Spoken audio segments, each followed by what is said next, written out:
ఈరోజు మాఘ శుక్రవారం. ఎంతో విశేషమైనటువంటి ఈ రోజున భక్తి శ్రద్ధతో ఈ కథను వినండి. పూర్వకాలంలో కృష్ణాపురంలో రామయ్య సుశీల అనేటువంటి దంపతులు ఉండేవారు. రామయ్యది వ్యవసాయ కుటుంబం. 2 కొడుకులు, 2 కుమార్తెలు అతనికి ఉన్నటువంటి సంతానం. కొద్దిపాటి పొలాన్ని సాగు చేసుకుంటూ దానిపై వచ్చేటువంటి ఆదాయంతో కుటుంబం అంతా జీవిస్తూ ఉండేవాడు.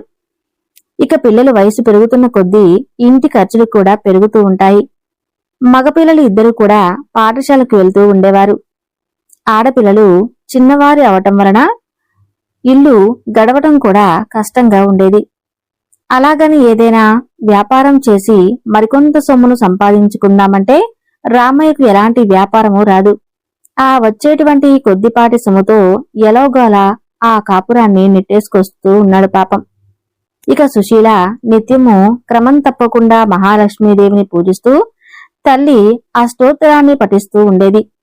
అలాగే రామయ్య కూడా తనకు వీలున్నప్పుడల్లా ఆ ఊర్లో ఉన్నటువంటి లక్ష్మీనారాయణ స్వామివారి ఆలయానికి వెళ్లి స్వామి అమ్మవార్లను దర్శించి వస్తూ ఉండేవాడు. అలా రోజులు గడుస్తూ ఉండగా ఒకనాడు వారింటి ఒక దూరపు బంధువు వస్తాడు. అతను వారితో ఒకరోజు వీరింట్లో ఉండి రేపు తిరిగి వెళ్తాను అని రామయ్యతో చెబుతాడు. రామయ్య, నిన్ను చూస్తే నాకు చాలా బాధేస్తుంది. ఈ గంపెడు సంసారాన్ని ఎలా నెట్టుకు వస్తున్నావో ఏమో. ఈ పిల్లలు పెద్దవారై యుక్త వయసు వచ్చేదాకా వీళ్ళకి వివాహాలు ఎలా చేయగలుగుతావో ఏంటో. నీవు అసలు ఏ శుభకార్యాలు ఎలా చేస్తావు? నీ సంపాదన చూస్తే చాలా తక్కువగా ఉంది. కనీసం ఇల్లు గడవటం కూడా కష్టంగా ఉంది. నీకొక విషయం చెబుతాను విను. మా ఊరి దగ్గర అష్టలక్ష్మీ దేవాలయం ఉంది. అక్కడ మహాలక్ష్మీదేవి అష్టలక్ష్మిగా వెలిసి భక్తుల పూజలు అందుకుంటుంది. ఆ తల్లి మహామహిమాన్వితమైనదిగా మా అందరి నమ్మకం. మీ దంపతులిద్దరూ ఒకసారి మా ఊరికి వచ్చి ఆ దేవాలయానికి వెళ్లి అష్టలక్ష్ములను దర్శించండి. ఆ తల్లి అనుగ్రహంతో మీకు మంచి రోజులు వచ్చి జీవితం సుఖప్రదంగా గడుస్తుంది అని అంటాడు. అది విని ఆ దంపతులు ఎంతో సంతోషించి త్వరలోనే తప్పకుండా వస్తామని చెబుతారు. ఆ బంధువు ఇక వారి వద్ద సెలవు తీసుకుని తిరిగి వారి ఊరికి వెళ్లిపోతాడు. ఆ మరునాడు ఉదయాన్నే లేవగానే ఆ దంపతులిద్దరూ చక్కగా స్నానమాచరించి పూజ గదిలో నుంచుని లక్ష్మీనారాయణను నమస్కరిస్తారు. అప్పుడు రామయ్య, ఏంటి స్వామి, శ్రీమన్నారాయణ, అందరికీ రక్షకుడువు, ఆపద్బాంధుడవు. నిన్ను ఎవరైతే నమ్ముతారో వారిని రక్షించేటువంటి అమృతమూర్తివి. నమ్మకపోయినా కూడా నీవు సర్వదా కాపాడేటువంటి గొప్ప దయాసాగరుడివి. మమ్మల్ని ఈ కష్టాల నుంచి బయటపడేసేటువంటి భారం మాత్రం నీవే తండ్రి. ఓ హరి, నీకు ఇవే మా నమస్కారాలు. ఓ మహాలక్ష్మి తల్లి జగన్మాత, నీవు కూడా దయతో కూడిన చూపులతో మమ్మల్ని కరుణించి తల్లివై ఆశ్రయించి అటువంటి వారిని ఎల్లవెల్లా రక్షించేటువంటి అమృతమూర్తివి నీవే కదా. దయచేసి మా కుటుంబాన్ని కరుణించి నీ అనుగ్రహాన్ని ప్రసాదించు తల్లి. వీలైనంత త్వరలోనే నీ దర్శనం చేసుకుంటాం. జగన్మాత, నీకు ఇవే మా నమస్కారాలు అంటూ ప్రార్థించి ఆ దంపతులిద్దరూ 11 రూపాయలను ఒక పసుపు గుడ్డలో కట్టి అమ్మవారి దగ్గర పెడతారు. సమస్త చరాచర విశ్వమంతా మహాలక్ష్మి స్వరూపమే కాబట్టి కైలాసంలో రుద్రుని వద్ద పార్వతీదేవిగాను, స్వర్గంలో ఇంద్రుని వద్ద సతీదేవిగాను, సత్యలోకంలో బ్రహ్మదేవుని వద్ద సరస్వతీదేవిగాను, అగ్నిదేవుడి వద్ద స్వాహాదేవిగాను, నాగలోకంలో నాగలక్ష్మిగాను, రాజుల వద్ద రాజ్యలక్ష్మిగాను, ధనుకులు ఇంట ధనలక్ష్మిగాను, గృహాలలో గృహలక్ష్మిగానే ఉంది. ఆ తల్లే విద్యా వినయం, తేజస్సు, శక్తి ఇలా అన్నీ కూడా ఆ తల్లి అనుగ్రహంతోనే. ఆ జగన్మాత ఎంతో దయా సముద్రాలు అయినా నమ్మి కొలిచే వారిని సర్వ ఐశ్వర్యాలతో సర్వ శుభాలతో ఆ తల్లి అనుగ్రహిస్తుంది. మంచి ఆరోగ్యంతో ఉండటం కూడా ఒక గొప్ప ఐశ్వర్యమే కదా. చక్కటి ఆరోగ్యాన్ని కూడా అనుగ్రహించేది మహాలక్ష్మి. కొంతకాలానికి రామయ్య సుశీల దంపతులు ఆ ముడుపును తీసుకుని అష్టలక్ష్మి దేవాలయం దర్శించడానికై బంధువుల ఊరికి బయలుదేరి వెళ్తారు. అలా ఊరు చేరేసరికి సాయంకాలం అవుతుంది. రాత్రి బంధువుల ఇంట నిద్రించి ఉదయాన్నే నిత్య కృత్యాలు తీర్చుకొని అష్టలక్ష్మి దేవాలయానికి చేరుకుంటారు. సాక్షాత్తు ఆ మహాలక్ష్మి నిలయం ఉన్నందున ఆలయం ఎంతో అందంగా సుందరంగా ఉంటుంది. అద్భుతమైనటువంటి ఆ దేవాలయ సౌందర్యం చూసి ఆ దంపతులిద్దరూ ఎంతో ఆనందపడతారు. అతిలోక సౌందర్యవతి సుమనోహరి శ్రీమన్నారాయణుడి యొక్క ప్రేయసికి ఎటువంటి ఆ మహాలక్ష్మి అష్టలక్ష్ముల రూపంలో కొలువై ఉన్న దేవాలయం ఎంతో దివ్యమైనటువంటి శోభను సంతరించుకోవటంలో ఆశ్చర్యమేముంటుంది. లక్ష్మీనారాయణను ప్రార్థిస్తూ ఆ దంపతులు ఆలయంలోకి ప్రవేశిస్తారు. ఆ రోజు ఆ జగన్మాత జన్మ నక్షత్రం కూడా కావటం వలన ఆలయమంతా ఎంతో దేదీప్యమానంగా అలంకరింపబడి ఉంటుంది. ఆలయ స్తంభాలకు అద్భుతమైనటువంటి పుష్పాలు చక్కగా అలంకరించి ఉంటాయి. మామిడాకులు, తోరణాలు ఎంతో చక్కటి శోభను తీసుకువస్తాయి. ఎటు చూసినా రంగురంగుల పుష్పాలతో కంటికి ఎంతో ఆహ్లాదకరంగా కనిపిస్తూ ఉంటుంది.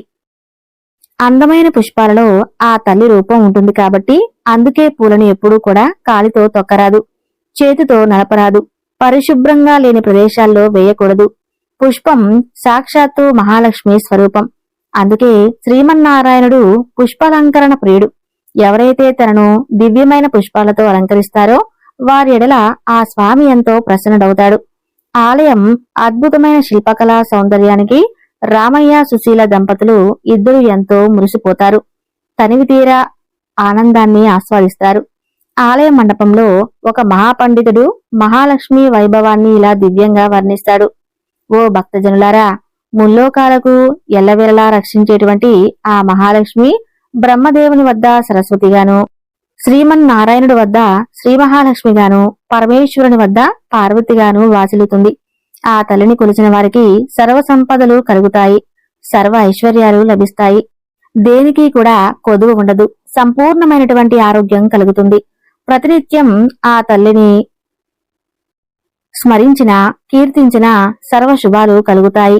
ఆ రోజంతా జయప్రదంగా గడుస్తుంది అని చెబుతాడు. ఇక రామయ్య దంపతులు ఆ పండితుడు చెప్పినట్లు విశేషాలన్నీ వింటూ అక్కడి నుండి బయలుదేరి ముందుగా ఆదిలక్ష్మి ఆలయం వద్దకు వస్తారు. అద్భుతమైనటువంటి తేజస్సుతో ప్రకాశిస్తున్న తల్లికి నమస్కరించి ఆ తర్వాత ధాన్యలక్ష్మి వద్దకు వస్తారు. ధాన్యలక్ష్మి కూడా ఎన్నో విధాలుగా స్తుతించి తర్వాత ధైర్యలక్ష్మి, గజలక్ష్మి, సంతానలక్ష్మి, విజయలక్ష్మి, విద్యాలక్ష్మి, ధనలక్ష్మిను దర్శిస్తారు. ఆ విధంగా ఎంతో దివ్యమైనటువంటి తేజస్సుతో అద్భుతమైనటువంటి పట్టు వస్త్రాలతో రకరకాల దివ్య ఆభరణాలతోనూ అష్టలక్ష్ములు అందరూ ఎంతో అద్భుతంగా దర్శనమిస్తారు. రామయ్య దంపతులు అష్టలక్ష్ములను ఎన్నో విధాలుగా స్తుతించి తమను కరుణించవలసిందిగా ప్రార్థించారు. ఆలయం నుండి వెలుపలకు వచ్చే ముందు రామయ్య ఒక్కసారి కళ్ళు మూసుకుని మహాలక్ష్మిని ప్రార్థిస్తూ మనసులో ఇలా అనుకుంటాడు. జగన్మాత మహాలక్ష్మి, నీవు నన్ను కరుణించి అంతులేనటువంటి ఐశ్వర్యాన్ని అనుగ్రహిస్తే నేను మా ఊర్లో చెప్పకుండానే అష్టలక్ష్మి స్వరూపాలతో అద్భుతమైనటువంటి ఆలయాన్ని నిర్మిస్తాను తల్లి అనుకుంటాడు. ఆ తర్వాత ఆ దంపతులిద్దరూ తిరిగి వారి ఊరికి చేరుకుంటారు.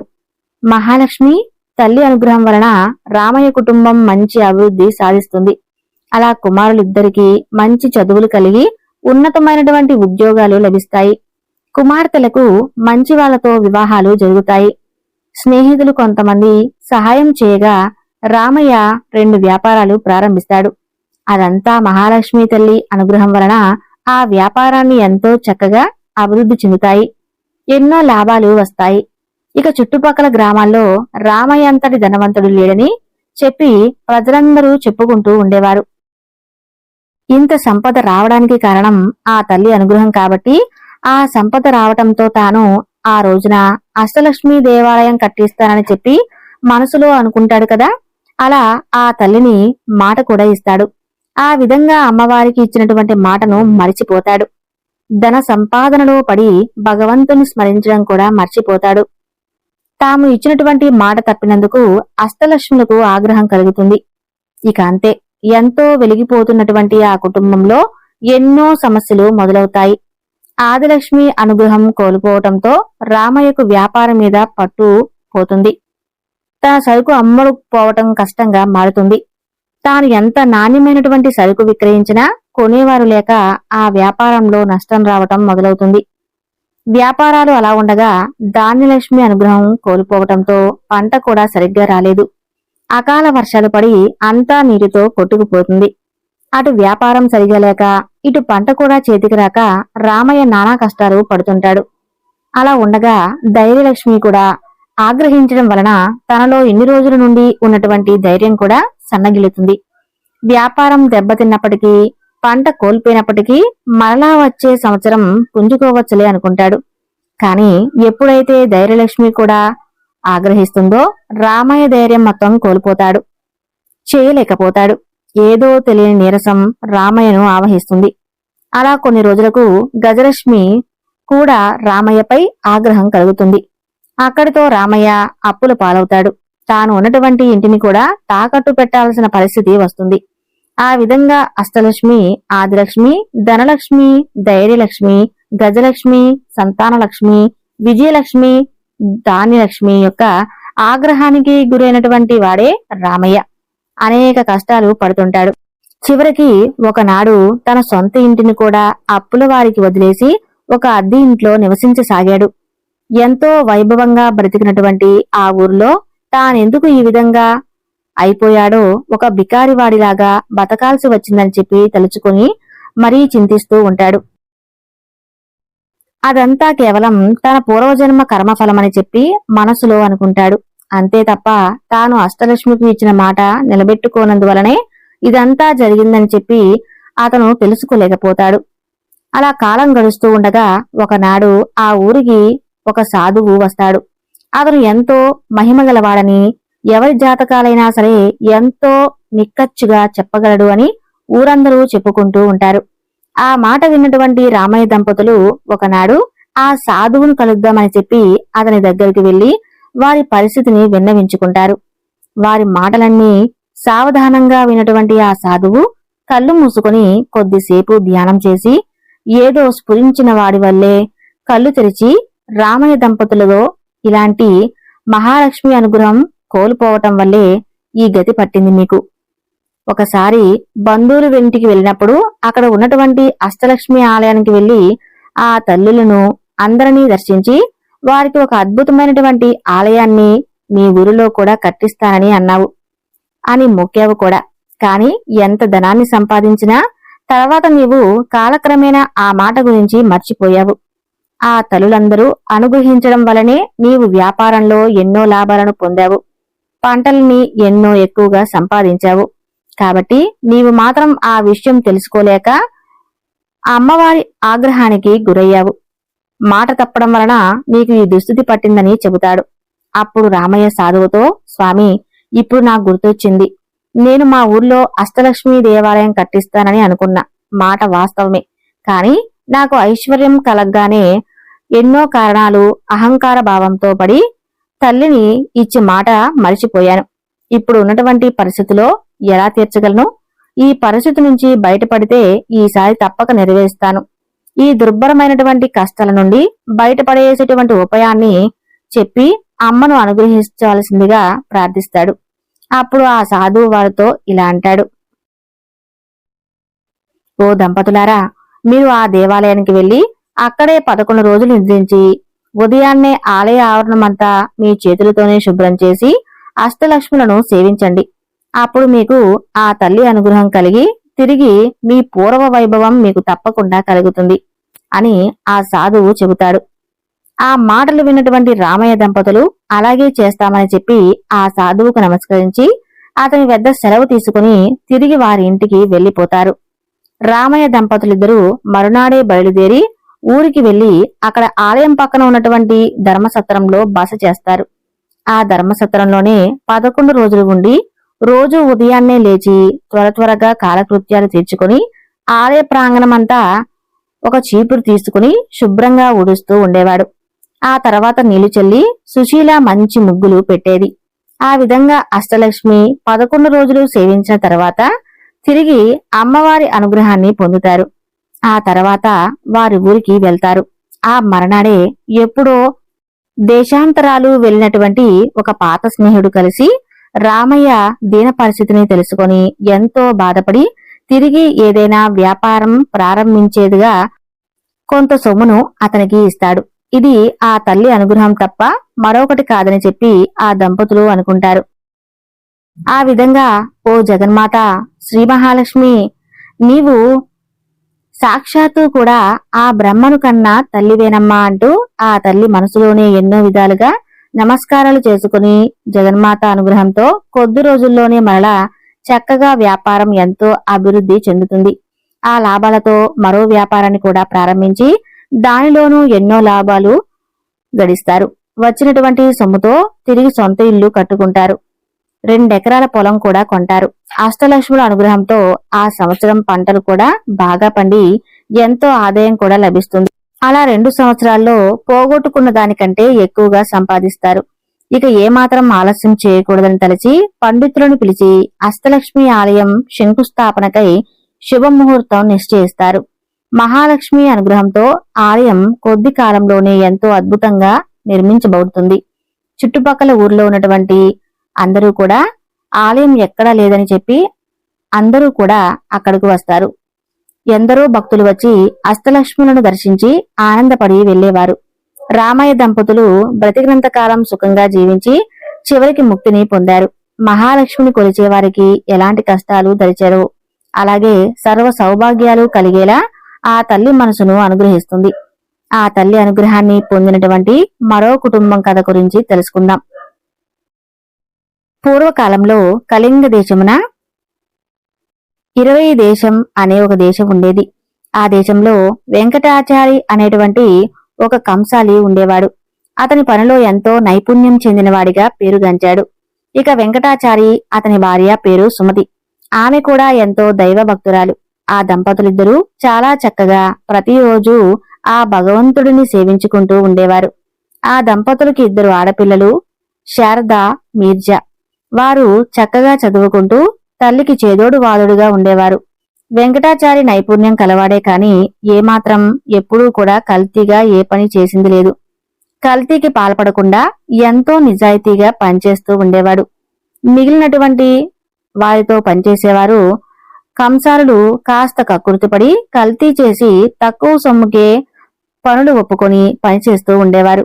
దాని వలన వెంకటాచారికి ఆదాయం అంత ఎక్కువగా ఉండేది కాదు. అలా ఏదో వచ్చినటువంటి సొమ్ముతో కాలం గడుపుతూ వస్తూ ఉండేవాడు.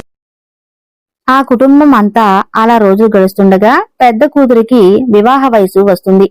నెమ్మదిగా సంబంధాలు వెతకడం మొదలు పెడతాడు. కాని ఎక్కడ ఏ సంబంధం కుదరలేదు. వెంకటాచారి పక్కింట్లో కృష్ణశర్మ అనేటువంటి పురోహిత కుటుంబం ఉంది. కృష్ణశర్మ భార్య రుక్మిణి, సుమతి ఎంతో స్నేహితులుగా ఉండేవారు. కృష్ణశర్మ, రుక్మిణి దంపతులకు పద్మప్రియ అనేటువంటి కుమార్తె కూడా ఉండేది. ఆమె వయసు సుమారు 7 సంవత్సరాలు. ప్రతిరోజు వారింట్లో పూలు కోసుకుని సుమతికి తెచ్చి ఇస్తూ ఉండేది. అంతేకాకుండా రోజూ 1 గంట అయినా వారింట్లో గడిపి వెళ్లేది. వెంకటాచారి పెద్ద కుమార్తె శారద పెళ్లి ఎంతకు నిశ్చయం కాకపోవటంతో ఆ దంపతులు ఎంతో బెంగగా ఉండేవారు. అలా ఒకనాడు కృష్ణశర్మ భార్య రుక్మిణి సుమతితో 1 వారం రోజుల పాటు రుక్మిణి కళ్యాణం పారాయణం చేయమని చెబుతుంది. ఆ విధంగానే శారద పారాయణం చేయగానే ఆ మరునాడే మంచి వరునితో వివాహ నిశ్చయం అవుతుంది. ఇక వివాహానికి కావలసినటువంటి సొమ్మును సేకరించి పెట్టుకోవడం అనేటువంటి పనిలో పడతాడు వెంకటాచారి. ఇన్నేళ్లుగా కంసాలి వృత్తి చేస్తున్నా కూడా కూతుళ్లకు కనీసం బంగారు గాజులు కూడా చేయించుకోలేకపోయానే అని బాధపడుతుంటాడు. సుమతి ప్రతిరోజు ఉదయాన్నే పూజ చేసేటప్పుడు మహాలక్ష్మీదేవిని అనేక స్తోత్రాలతో పూజ చేస్తూ ఉండేది. అలా ప్రతిరోజు పూజ చేసేటప్పుడు మహాలక్ష్మీదేవికి ఇలా చెప్పుకుంటూ ఉండేది, తల్లి, వివాహం కూడా దగ్గర పడిపోతుంది. దయచేసి వివాహానికి కావలసినటువంటి సొమ్ము సమయానికి వచ్చేలా అనుగ్రహించమ్మా అంటూ ఆ తల్లిని ప్రార్థిస్తూ ఉండేది.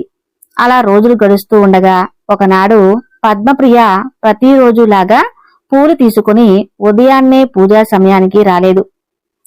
రోజు తప్పకుండా వచ్చేటువంటి పిల్ల ఈ రోజు ఇంకా రాలేదేంటి అని సుమతి ఆలోచిస్తూ ఉండగా గుమ్మంలో గజ్జెల చప్పుడు వినిపిస్తుంది. పద్మప్రియకు చెందిన రాణి వస్తుంది. రావటానికి ఆలస్యం అయిందని చెబుతూ పూలు తీసి సుమతి చేతిలో పెడుతుంది. ఆ రోజు పద్మప్రియ రోజు కంటే అందంగానూ ఎంతో తేజస్సుతో కనిపిస్తుంది. సుమతి పద్మప్రియను ఈ రోజున పుట్టినరోజా, ఇంత చక్కగా అలంకరించుకున్నావు అని అడుగుతుంది. లేదమ్మా, రోజులాగానే తయారయ్యాను. స్నానం చేయటం కాస్త ఆలస్యం కావటంతో ఈవేళ పూలు తీసుకురావటం ఆలస్యమైంది. అది సరే గాని ఈ జత బంగారు గాజులు అమ్మ నీకు చూపించమని చెప్పింది. కొత్తగా కొనుక్కుందంట, చూడమని చెప్పింది అని పద్మప్రియ సుమతితో చెప్పి ఆ గాజులు ఇస్తుంది. అప్పుడు సుమతి ఆ గాజులు తన చేతిలోకి తీసుకుని చూస్తూ ఉండగా పద్మప్రియ ఇప్పుడే వస్తాను అత్తయ్య అంటూ బయటకు వెళ్లిపోతుంది. సుమతి ఆ గాజులను దేవుడి దగ్గర ఉంచుతుంది. కాసేపు తర్వాత పద్మప్రియ రాగానే ఇచ్చేద్దాంలే అనుకుంటుంది. ఇక వంటింట్లోకి వెళ్లి నైవేద్యం తీసుకురావడానికి వెళ్లి పాయసం పూర్తవగానే పాయసాన్ని తీసుకువచ్చి పూజ గదిలోకి వచ్చి కూర్చుంది. ఎదురుగా 2 జతల బంగారు గాజులు కనిపిస్తాయి. ఇది ఏమిటి? ఇవి ఎక్కడి నుంచి వచ్చాయి? ఇక్కడ పెట్టింది ఒక జతే కదా, నేనేమైనా పరధ్యానంలో ఉండి గమనించలేదా? పద్మప్రియ నా చేతికి 2 జతలు ఇచ్చిందే కదా. మనసులోనే ఆలోచించుకుంటూ పూజ పూర్తి చేసి దేవుడికి నైవేద్యం పెడుతుంది. ఈ 2 జతల గాజులు తీసుకుని రూపాయిని ఇవ్వాలి అని చెప్పి వారింటికి వెళ్ళింది. ఆమెను చూసినటువంటి రుక్మిణి, నా చేతిలో ఆ బంగారు గాజులు ఎక్కడివి? పిల్లలిద్దరికీ ఏమైనా చేయించావా అని అడుగుతుంది. అది విన్నటువంటి సుమతి నోట మాట రాలేదు. అదేమిటి వదినా, ఇందాక పద్మప్రియ మా ఇంటికి వచ్చింది కదా, వచ్చినప్పుడు ఇదిగో ఈ గాజులను తనే స్వయంగా నాకు ఇచ్చింది అని చెబుతుంది. నీవు కొనుక్కున్నావని నాకు చూపించమన్నావని కూడా చెప్పింది అని చెప్పేసరికి పద్మప్రియ, ఏమిటి మీ ఇంటికి రావటం ఏమిటి? నిన్నటి నుండి పిల్లకు ఒకటే జ్వరం, మంచం కూడా దిగలేదు, ఎక్కడికి వెళ్ళలేదు. అసలు ఆ పిల్ల మీ ఇంటికి రానప్పుడు ఈ గాజులు నీకెలా తెలుస్తుంది? అయినా నేను ఈ మధ్యలో గాజులు కూడా కొనుక్కోలేదు అని చెబుతుంది. అది విన్నటువంటి సుమతికి ఎంతో ఆశ్చర్యం కలుగుతుంది. మరి ఇందాక వచ్చింది ఎవరు? నాకు ఈ గాజులు ఇచ్చింది ఎవరు అని ఆలోచిస్తూ ఉండగా వచ్చింది సాక్షాత్తు ఆ మహాలక్ష్మి. అప్పుడు అనిపిస్తుంది ఈ విషయమే రుక్మిణి కూడా అనుకుని భావిస్తూ ఉంటుంది. ఇక వారిద్దరూ ఎంతో ఆశ్చర్యపోతారు. మరి ఎంతగానో ఆనందపడతారు. జరిగిన విషయమంతా వారి భర్తలకు చెబుతారు. వెంకటాచారి దంపతులకి సంతోషానికి అంతులేదు. సాక్షాత్తు ఆ మహాలక్ష్మి వచ్చింది అని అనుకుంటారు. తమను అనుగ్రహించడం ఏంటి? ఈ జగత్తు మొత్తం కూడా ఎన్నో విధాలుగా స్పందించారు. తమ కుమార్తెలకు సాక్షాత్తు మహాలక్ష్మి బంగారు గాజులను అనుగ్రహించిందని ఎంతో ఆనందపడతారు. ఇద్దరు పూజా గదిలోకి నమస్కరిస్తూ ఇలా అంటారు. జగన్మాత, పాపకార్యాలను పాలద్రోలేటువంటి అమృతమూర్తివి నీవే కదా తల్లి. దీనులైనటువంటి మా బాధలను అన్నిటినీ నశింపచేసేటువంటి నీ కరుణా కటాక్షములు మాపై ప్రసరింపు తల్లి. నీవే మాకు అండ, నీకే మా నమస్కారములు. అమ్మా, నీవు దయ కలిగినటువంటి చూపులతో నీ కరుణామృతాన్ని మాపై ఎల్లవేళలా కురిపించు తల్లి. నీవు సర్వమంగళ ప్రధానివి. సకల చరాచర జగత్తు ఎంతో నీవే వ్యాపించి ఉన్న తల్లివి. కాబట్టి నీకు ఇవే మా ప్రణామములు. నిన్ను నమ్మిన వారికి సర్వ శుభాలను అనుగ్రహించేటువంటి లోకపావన నీవే. కాబట్టి తల్లి, నీకు ఏమి రుణం తీర్చుకోగలం? కేవలం మా నమస్కారాలు మాత్రమే నీకు తెలియపరుస్తున్నాం అంటూ పరిపరి విధాలుగా ఆ తల్లిని ప్రార్థిస్తారు. ఈ విధంగా తల్లిని అనేక విధాలుగా స్తుతించి తల్లిని ప్రతినిత్యం కొలుస్తూ వారి పిల్లలిద్దరికీ అతి త్వరలోనే మంచి వరుడితో వివాహం జరిపించి బ్రతికినంత కాలం ఆ తల్లిని మరిచిపోకుండా ప్రతిరోజు చక్కగా పూజించి ఆ తల్లి సేవలోనే గడిపి చివరికి ఆ కుటుంబం అంతా ముక్తిని పొందారు. ఆ తల్లి అనుగ్రహం చూపిస్తే మరి ఏ కుటుంబమైనా సరే ఎలాంటి లోటు లేకుండా సంతోషంగా ఉంటారు. మనందరికీ కూడా ఆ తల్లి అనుగ్రహం ఎప్పుడూ ఉండాలని మరోసారి ఆ తల్లిని వేడుకుంటూ ఈ వివరాలను ఇంతటితో ముగిస్తున్నాను. సర్వేజన సుఖినో భవంతు. ఈ వీడియో మీకు నచ్చితే తప్పకుండా లైక్ చేసి మీ కుటుంబ సభ్యులకి, మీ శ్రేయోభిలాషులకి షేర్ చేయండి. ధన్యవాదములు.